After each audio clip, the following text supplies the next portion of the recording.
They called him the Kid, but there was nothing small about the way he fought. Before the headlines, before the knockouts, and long before the title bouts, he was just a boy chasing his shadow down Norfolk Street. That street would give him more than a name. It would mark the start of a long, bruising climb through one of boxing's toughest eras. Not many knew what was coming. Least of all, the boy named William Ward. The family left Belmont, Virginia, and moved to Panama while he was still young. By the time he stepped into the ring for the first time in Baltimore's Alba Theater in 1910, the crowd barely looked twice at the lean fighter across from Kid Jasper. He lost that night, on points, quietly. But it wasn't the last they'd see of him, not by a long shot. He fought through Baltimore's smoky halls until 1913, then made his way back to Panama in 1914. That's where things started to shift. There, in Cologne, he beat Abraham Hollanderski, who had briefly been called the Panamanian heavyweight champion. That one wasn't just a victory. It was a statement and a warning. 1 year later, Kid Norfolk, now wearing his street like a badge, stepped into the Vista Alegre Bull ring to fight for the heavyweight title. His opponent, Jeff Clark, a bruiser, a technician. Clark gave him a rough 20 rounds and took the decision. But Kid Norfolk didn't fold. He remembered every punch, every slip, every cheer that wasn't for him. They fought again in 1916, and this time, it was different. Norfolk came prepared. 20 rounds later, the title was his. He didn't just take it, he earned it, every painful inch of the way. Then came Arthur Pelkey, a former world contender. Strong, respected. Kid Norfolk dropped him cold in the 13th round. It wasn't luck. It was timing, pressure, and that same fire he carried from Norfolk Street. But boxing's mountain doesn't stop climbing. In 1917, he went up against Sam Langford, one of the most feared men of the time, for the world-colored heavyweight championship. Norfolk lasted 2 rounds. It ended quick. Langford's fists had a way of deciding things early. Still, Norfolk stood up from that loss and kept moving. By 1921, he was in Phoenix, going toe-to-toe with Lee Anderson for the colored light heavyweight crown. He fought hard, real hard. But by the 9th round, he couldn't see. His left eye was shut. He sat down in his corner and didn't get up when the bell rang. That's how it ended, at least for that night. But they fought 3 more times after that. Each time, Norfolk walked away the winner. This wasn't a man chasing fame. He was chasing something else: respect, pride, a name that meant something.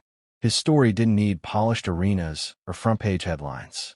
It lived in the fists he threw, the beatings he took, and the fighters he left wondering how such a quiet kid from a forgotten street could hit so hard. Kid Norfolk never asked for the spotlight. He just earned it, one brutal round at a time. It's not every day a fighter walks into the ring knowing he's about to face one of the greatest to ever step through the ropes. But that's exactly what the kid did. When Kid Norfolk met Harry Greb in 1921 at Forbes Field, Pittsburgh, it wasn't just another fight. It was a collision of styles, of hunger, of 2 men battling for something bigger than the title. At 178 3/4 pounds, Norfolk had the weight advantage, outweighing Greb by over 17 pounds. He started strong, dominating 4 of the first 5 rounds, even knocking Greb to the canvas in the 3rd. But Greb wasn't some ordinary fighter.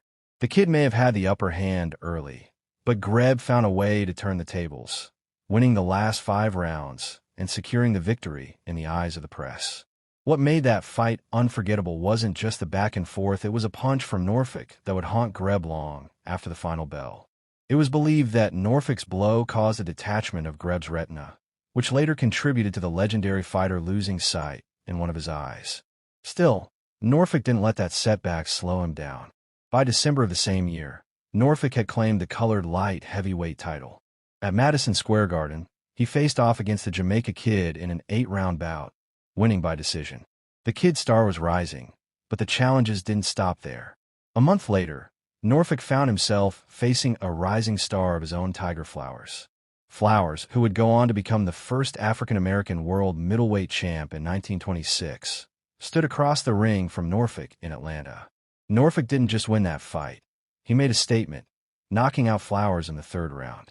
But the road to greatness is never easy, and Norfolk soon found himself facing Harry Wills, the reigning colored heavyweight champ, in Madison Square Garden in a 15-round non-title bout. Wills, who outweighed Norfolk by over 25 pounds, sent the Kid to the canvas in the 2nd round, winning by knockout. Norfolk took the loss in stride, knowing there was always a bigger challenge around the corner. One of his most memorable victories came in 1923 when he faced Tiger Flowers again, this time for the colored light heavyweight title. The fight was short, but sweet. In a shocking turn of events, Norfolk knocked Flowers out cold in the first round. It was a punch heard around the boxing world, even if the world didn't give it the attention it deserved. The Cincinnati Enquirer barely gave it a mention, but those who saw it knew this was one of Norfolk's greatest moments, a victory that solidified his place in boxing history. Despite the lack of coverage, Norfolk's ability to outsmart, outfight, and outlast his opponents often in the face of overwhelming odds told the real story. He wasn't just a boxer. He was a fighter who stood tall against the giants of his time. And while his name may not have always filled the headlines, in the ring, he made sure it was never forgotten. In the world of boxing, a fight isn't always about the punches thrown sometimes. It's the chaos that unfolds outside the ropes that defines a night. And when Kid Norfolk faced Harry Greb in 1924, it was as much about the wild, unpredictable moments as it was about the men in the ring. The fight was set for 10 rounds in Boston. From the start, it was clear this wouldn't be a clean, textbook battle. Norfolk was on fire, winning 4 out of the first 5 rounds and looking every bit the contender who had already made his mark in the ring. But Greb, the relentless, aggressive force, wasn't backing down. In the second round, the tension boiled over when Greb lowered his head, and Norfolk sent him flying over the ropes, crashing into the press section. The Boston Globe said it should have been an immediate disqualification, but the fight raged on. As the rounds ticked by, the match grew more brutal. Norfolk, not one to shy away from the rough side of things, started landing punches below the belt. The crowd felt the shift. What was once a professional contest was quickly spiraling into something else entirely. When Greb retaliated, the referee had no choice but to disqualify him, sparking an uproar from the crowd. The chaos was so intense that the referee himself had to leave the ring, his nerves shaken by the mayhem. Norfolk was declared the winner, but the aftermath was even more severe, a 6-month suspension for both fighters. But Norfolk wasn't finished yet. In 1925, he traveled to Moose Jaw, Saskatchewan, where he faced Canadian light heavyweight champion Jack Reddick. The fight, a 12-round bout, was a hard-fought battle, and Norfolk walked away with a points decision in his favor. But even this victory seemed to slip under the radar, with little press coverage for 2 former world champions going head-to-head. By 1926, Norfolk's boxing career came to a close. His official record stood at 70 wins, 38 by knockout, with 22 losses and 6 draws. Despite being a top contender, the color barrier that hung over the light heavyweight and heavyweight divisions of his time kept him from ever challenging for a world title. The doors to the big titles remained shut, even as his fists told a different story. When Norfolk passed away in 1968, the world of boxing remembered him not just for his skill, but for his unrelenting fight against the odds. In 2007, he was inducted into the International Boxing Hall of Fame, a well-deserved recognition for a fighter who never got the shot he deserved, but who left an indelible mark on the sport nonetheless. Kid Norfolk's career may have been filled with chaos and controversy, but that's exactly what made him unforgettable. His story wasn't about clean victories or neat outcomes. It was about the heart of a fighter who battled through every challenge, inside the ring and out. Kid Norfolk's legacy is one of resilience and raw determination, a fighter who carved his name into boxing history, even if the world never fully recognized his greatness.